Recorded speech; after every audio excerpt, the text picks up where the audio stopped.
Sinon, pourquoi depuis les plus grandes croisades des Templiers, nous avons bien vu que ce n'était pas en vérité pour l'évangélisation, mais pour conquérir les nations par la force et non par l'amour de Christ. Car le Seigneur n'a jamais demandé que l'on tue pour convertir les peuples, mais afin de pouvoir dominer, il leur fallait faire couler le sang de nombreux innocents. Comment pouvez-vous penser que cette secte est une église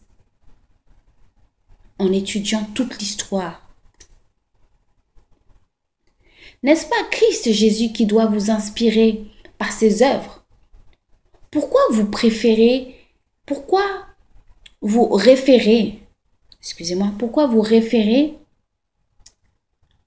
à ce que vous dit le pape et ses différentes églises, qu'ils ne sont en vérité pas soumis, qu'ils ne sont en vérité pas dans la vérité du Seigneur. Ils ne sont pas soumis à la vérité de l'Éternel. Ils ont inventé leurs propres mensonges qui leur retombent déjà dessus. Vous devez suivre Christ et non la vérité des hommes.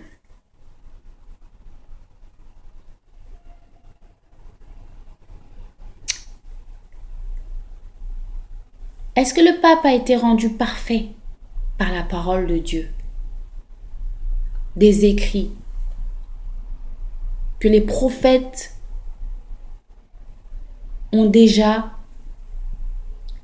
prophétisé depuis des temps? Est-ce qu'il y a une justification qui justifierait que le pape a autorité sur vos vies? Christ est celui qui a autorité et qui a été choisi. Tous ces peuples soi-disant avancés ont eu besoin de sacrifier des vies, torturer des peuples pour être au-dessus d'eux.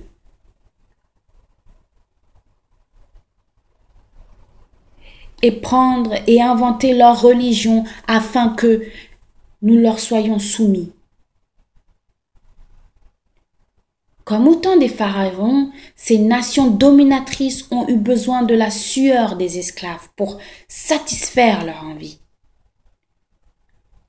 Aujourd'hui, nous pensons encore être libres, nous pensons encore avoir aboli l'esclavage dans certains pays. Mais pourquoi encore beaucoup d'entre nous fuyons notre pays d'origine pour soi-disant chercher à suivre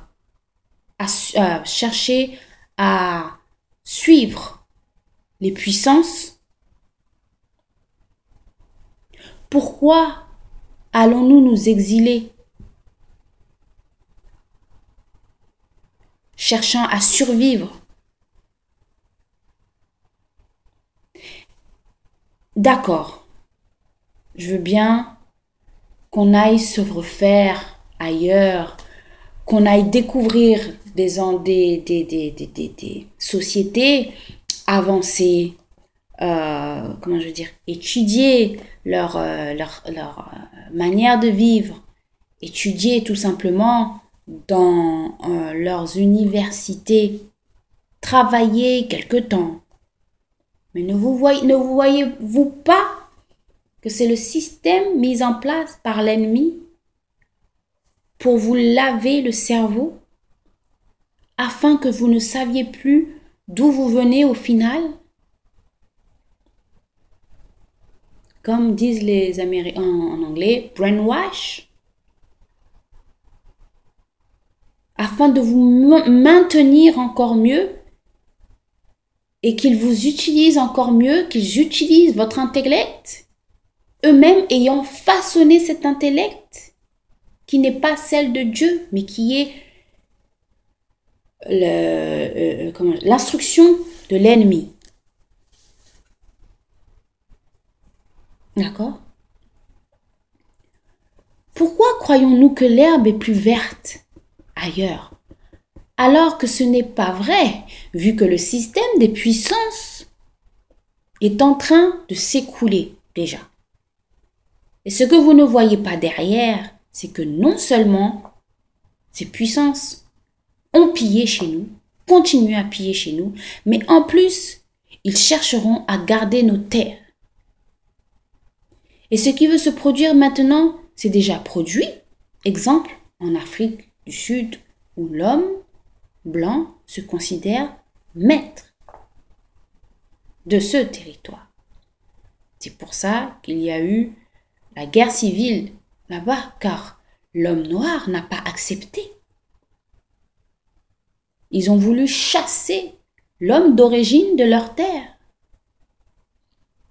Or, étrangers que nous sommes, nous voulons arriver, nous arrivons dans ces nations puissantes et nous essayons de prendre une partie, car nous avons sué pour recevoir cette consolation. Mais est-ce qu'ils nous regardent? Est-ce qu'ils nous considèrent, nous étrangers? Hommes basanés, noirs, de toutes les couleurs, rouges, peu importe. Est-ce qu'ils nous portent de l'importance? Non.